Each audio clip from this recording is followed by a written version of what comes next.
Seorang anak berusia 17 tahun yang terpesona dengan forensik TKP dan ilmu kamar mayat telah ditangkap dan didakwa dengan penculikan dan pembunuhan seorang gadis berusia 10 tahun yang terakhir terlihat berjalan ke sekolah. Setelah mengejar tersangka selama seminggu dalam kasus yang menghantui orang tua di pinggiran kota Denver, Colorado, Austin Rutschig menyerahkan diri ke polisi. All we did was just hit the who's and the when and the body count.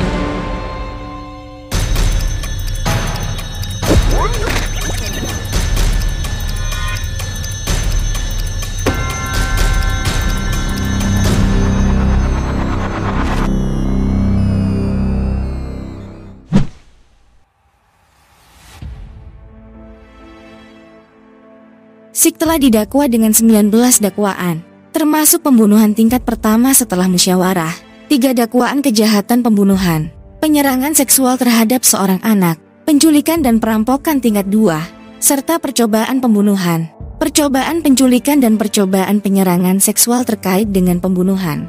Jaksa Distrik Jefferson County menambahkan, dakwaan 18 dan 19 untuk penyerangan seksual dan peningkatan kejahatan kekerasan pada 10 Desember 2012. Keseriusan tuduhan ini tidak bisa dilebih-lebihkan. Banyak yang telah dikatakan di media tentang Sik yang diadili di pengadilan anak-anak dan dilepas dengan mudah. Tuduhan semacam ini dengan terdakwa berusia 17 tahun, hampir pasti akan disidangkan di pengadilan orang dewasa, bukan pengadilan remaja. Sik menghadapi 40 tahun penjara atas tuduhan ini. Dia tidak memenuhi syarat untuk hukuman mati atau penjara seumur hidup, karena kasus Mahkamah Agung Amerika Serikat baru-baru ini yang memutuskan bahwa hukuman tersebut adalah hukuman yang kejam dan tidak biasa untuk anak di bawah umur. Investigators have been busy all day long processing evidence.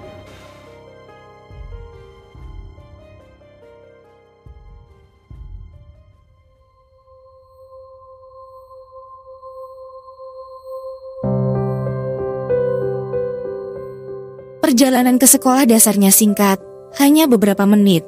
Itu adalah perjalanan yang mudah dan aman bagi anak 10 tahun berambut pirang dengan kacamatanya.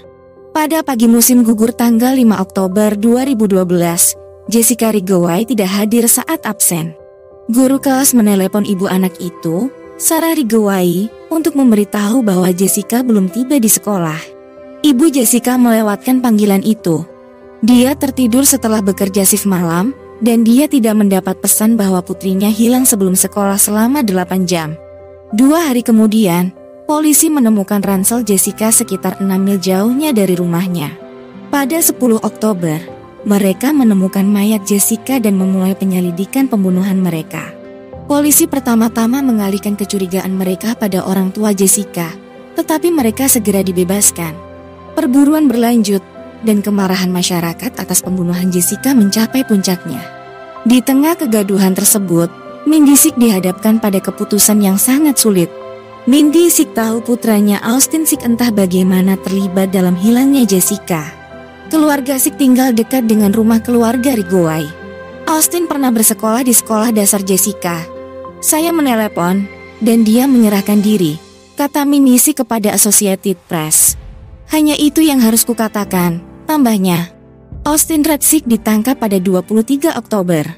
Ia diduga bersedia diinterogasi penyidik selama 6 jam. Saat itu, kata petugas penegak hukum, dia mengaku menculik dan membunuh Jessica Rigoway yang berusia 10 tahun. Jaksa juga menyatakan bahwa mereka memiliki bukti DNA yang secara positif menghubungkan Sik dengan kejahatan tersebut, khususnya sisa-sisa DNA di ruang penjelajahan rumah Sik. Seperti yang dituduhkan dalam dokumen pengadilan yang diajukan oleh Jaksa Jefferson County, Jessica diculik oleh Austin Rutschig, 17 tahun, yang melakukan pelecehan seksual terhadap anak tersebut sebelum membunuhnya. Tuduhan tersebut juga menuduh Sik atas percobaan pembunuhan dan penyerangan terhadap seorang pelari di taman setempat pada hari peringatan. Teman sekolah menengah dan tetangga Austin Sik menggambarkannya sebagai total sweetheart, dan menggambarkan seorang remaja yang disukai dan sangat pintar. Dia meninggalkan sekolah menengah untuk mulai mengambil kelas perguruan tinggi di Arapahoe Community College. Dia meninggalkan kesan kurang baik pada teman-teman sekelasnya. Dia ingin mempelajari ilmu kamar mayat dan investigasi TKP dan tampak menyeramkan. Austin Sik mengaku bersalah pada 1 Oktober atas penculikan, pelecehan seksual, dan pembunuhan Jessica Rigouay. Hanya 2 hari sebelum persidangannya dijadwalkan dimulai. Dia juga mengaku bersalah atas serangan Mei 2012 terhadap pelari berusia 22 tahun di sebuah taman dekat Danau Kettner di Westminster. Pengakuan pembunuhan tingkat pertama membawa hukuman 40 tahun penjara sebelum Sik memenuhi syarat untuk pembebasan bersyarat. Dia tidak memenuhi syarat untuk hukuman mati karena dia berusia 17 tahun pada saat melakukan pelanggaran. Sik mengaku bersalah atas semua tuduhan tanpa konsesi tunggal, bertentangan dengan nasihat pengacaranya.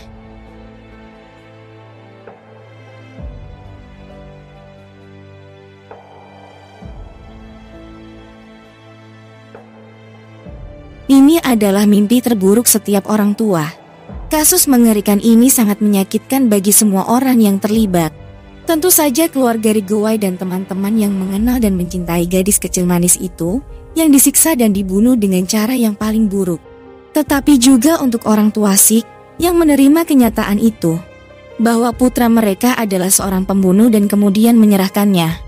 Tetapi ketika keluarga berdamai dengan kesedihan mereka atas kejahatan yang mengerikan ini, bagi para pengacara, kasus ini baru saja dimulai. Salah satu hal pertama yang akan terjadi adalah pengacara Sik akan memindahkannya ke pengadilan remaja. Mosi itu hampir pasti akan ditolak. Sik secara teknis masih di bawah umur ketika kejahatan itu dilakukan, tetapi dia hanya beberapa hari dari usia 18 tahun. Hakim manapun akan memutuskan bahwa umurnya cukup dekat, berdasarkan sifat mengerikan dari dugaan kejahatannya. Anak-anak yang jauh lebih muda darinya diadili sebagai orang dewasa karena pembunuhan. Begitu dia dengan tegas berada di pengadilan orang dewasa, pembela dapat mengerjakan sanggahan atas tuduhan tersebut. Mereka mungkin berpendapat bahwa pengakuannya tidak dapat dibawa ke pengadilan, karena dia masih di bawah umur dan tidak diwakili oleh pengacara. Jika polisi dapat menunjukkan bahwa Sik memahami apa yang dia lakukan, ketika dia melepaskan haknya untuk didampingi pengacara atau meminta orang tua hadir untuk pengakuannya, pernyataan tersebut mungkin masih dapat diterima di pengadilan. Pembela kemungkinan besar mengevaluasi kesehatan mental klien mereka juga. Umumnya pemangsa anak memiliki masalah kesehatan mental yang serius, dan pembela mungkin dapat menggunakannya untuk melunakkan penuntutan. Namun, penting untuk dipahami bahwa karena kasus Mahkamah Agung baru-baru ini, Sik tidak akan menerima hukuman mati atau penjara seumur hidup. Mahkamah Agung Amerika Serikat menemukan bahwa hukuman itu kejam dan tidak biasa untuk anak di bawah umur. Sebagian dari alasan mereka adalah bahwa anak di bawah umur memiliki kapasitas yang lebih besar untuk rehabilitasi, karena otak mereka belum sepenuhnya terbentuk pada saat pelanggaran, dan tindakan mereka seringkali didorong oleh dorongan hati daripada perhitungan yang dingin. Sulit untuk melihat Sik dalam cahaya itu, sebagai remaja impulsif yang mudah dipengaruhi yang tidak tahu seberapa jahat tindakannya. Ini adalah bagian yang sulit menerapkan hukum pidana kepada remaja. Tidak ada dua remaja yang sama.